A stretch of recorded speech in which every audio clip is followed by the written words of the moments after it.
सो TOI जो tool है ये यहाँ पे रेनको पे अब हम क्या करते हैं कि कैसे प्लॉट होता है वहां से स्टार्ट करते हैं, बिकॉज काफी कमेंट आया था। तो हम क्या करेंगे, यहाँ ट्रेड पॉइंट में चार्ट में आएंगे और टोटल ओपन इंटरेस्ट प्लॉट करेंगे रेनको चार्ट। अब उसके पहले मार्केट में जनरली जो होता है कि क्या नहीं करना चाहिए, ये बहुत इंपॉर्टेंट है, व्हाट नॉट टू डू। तो ये टीओआई इंडिकेट करता है कि क्या नहीं करना चाहिए, what not to do. Same way क्या करना चाहिए ये भी इंडिकेट करता है। कैसे? अब जैसे हमने निफ्टी का किया, अब आप यहां पे क्या कर सकते हो, निफ्टी प्लॉट किए, एनएफओ निफ्टी, यहां स्ट्राइक प्राइस सिलेक्ट करना है।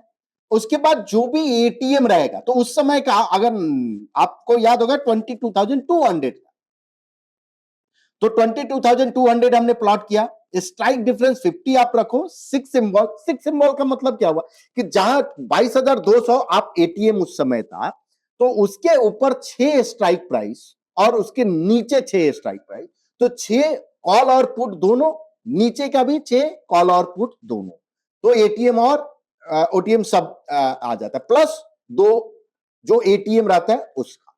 उसके बेस पे जो ये ओआई कैलकुलेट होता है और ये चार्ट प्लॉट होता है। यहां जो ब्रिक साइज आपको रखना है 0.50, ओके करेंगे तो ये चार्ट एक ओपन होगा। इस चार्ट में एक पैरामीटर जो अप्लाई टेम्पलेट स्मार्ट डाउन करना है, जिसका पैरामीटर 20 और 28 है। उसके बाद व्यू में आप जाके 1 मिनट कर लो, तो आपका 1 मिनट ये डाटा आ गया।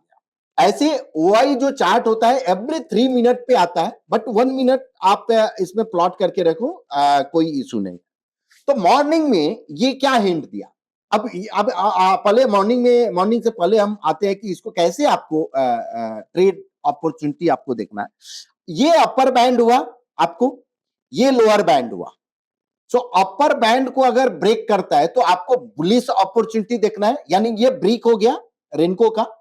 और एवरी 1 मिनट सी एक मुझे कमेंट भी आया था कि जो ब्रेक है रेनको ब्रेक, ये रीपेंट होता है। सी 1 मिनट अगर आप लोअर टाइम फ्रेम पे अगर आप रखे हो, तो एवरी मिनट पे ये ब्रेक जो है लॉक होता है। उस पे हम डिटेल में एक बार बात करेंगे कि रीपेंट का क्या मीनिंग है, बट यहां 1 मिनट पे रखे हो, यानी एवरी 1 मिनट जो ब्रेक आ जाएगा, और 1 मिनट जैसे 9:15 में अगर आपने चालू किया और 9:16 में जो भी ब्रेक रहेगा, जो प्राइस आएगा वो लॉक हो जाएगा। ऐसा नहीं कि वो चेंज होगा, 9:17 में चेंज होगा। अगर आप कोई भी चार्ट आवरली रखे हो या डेली अगर आप चार्ट रखे हो, तो उसमें क्या होगा, अगर लाइन चार्ट तो डेली ऊपर प्राइस गया 1 आवर में, फिर से नीचे भी प्राइस आएगा तो ऊपर का डिपेंड। तो ये टोटली डिपेंड कर रहा है कि आपका टाइम फ्रेम क्या है। इसलिए अगर आपको ट्रेड कम चाहिए, इंपैक्ट कॉस्ट कम चाहिए, तो मेरा सजेशन रहता है कि हमेशा आप टाइम फ्रेम को डिक्रीज करो और ब्रिक साइज को इंक्रीज करो। सेम पॉइंट एंड फिगर में भी बॉक्स साइज को इंक्रीज करो, टाइम फ्रेम को डिक्रीज करो। अब अगर 1 मिनट अगर आप रखते हो और लेट से कि ब्रिक साइज हम 3% करते हैं, मतलब एवरी 1 मिनट पे आपका ब्रिक लॉक होगा, तो आपका इंपैक्ट कॉस्ट इसमें क्या होगा, इंपैक्ट कॉस्ट बहुत कम हो जाएगा। ठीक है, तो आएंगे उस पर डिटेल में हम कभी बात, बट रीपेंट वाला जो है वैसा नहीं होता है। जस्ट आप टाइम फ्रेम डिक्रीज कीजिए और फिर आप देखिए। एनीवे, सो अब ये अपर बैंड का हुआ, यानी डाउनचेन का अपर बैंड, और ये डी स्मार्ट लाइन है। डी स्मार्ट लाइन क्या, जो क्लाउड है, तो इसको जो क्लाउड है इसके लिए ये हम यूज करते हैं एग्जिट के लिए।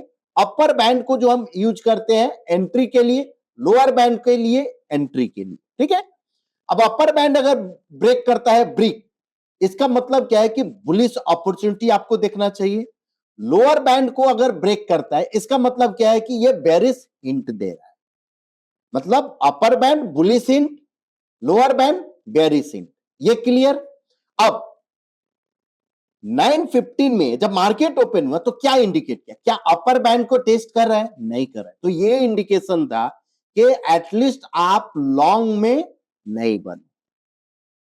भले ही अगर मार्केट, जैसे अगर हम निफ्टी 50 का अगर हम चार्ट ओपन करें और 5 मिनट का, ये भले ही 9:15 में मार्केट ओपन हुआ, उसके बाद ये 10 बजे के करीब में ऊपर में गया।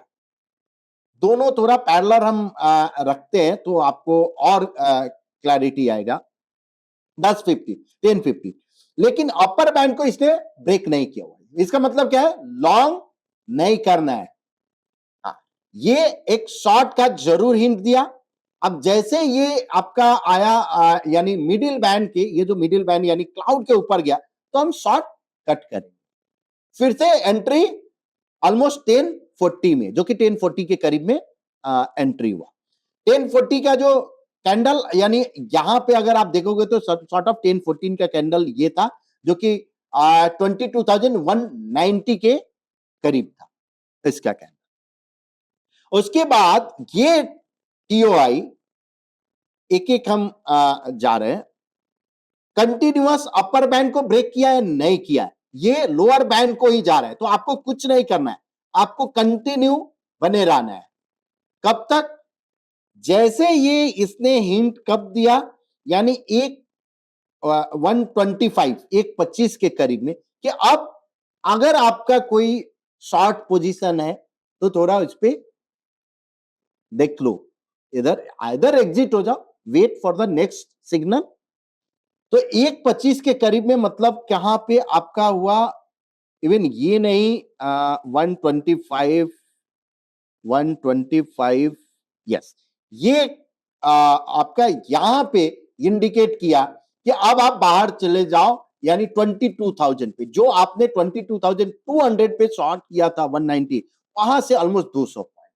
अब ये रहा इस तरह। तो इस तरह अगर आपका आगे का फिर से यहां एक लॉन्ग यानी अपॉर्चुनिटी दिया, फिर से एग्जिट, फिर लॉन्ग अपॉर्चुनिटी दिया, और उसके बाद लास्ट में जो ये अपॉर्चुनिटी यानी 2:30 बजे के करीब में फिर से एक सेलिंग अपॉर्चुनिटी दिया, और वहां कंटिन्यू ये वन साइड ये रहा, यानी डाउन साइड। तो ये रहा, ये हो गया आपका कैसे टीओआई रीड करना।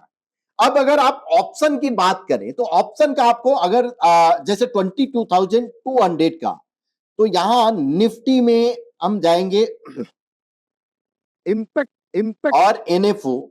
निफ्टी का चार्ट 22,200, इसका बिकॉज नीचे का लोअर बैंड ब्रेक किया तो हम पुट प्लॉट करेंगे, और बॉक्स साइज क्या करेंगे? 3%। अगर पीएनएफ अगर यूज कर रहे हैं, रेनको अगर यूज कर रहे हैं तो 3%। इसका टाइम फ्रेम क्या रखेंगे? व्यू में जाकर और 1 मिनट टाइम फ्रेम आप कीजिए।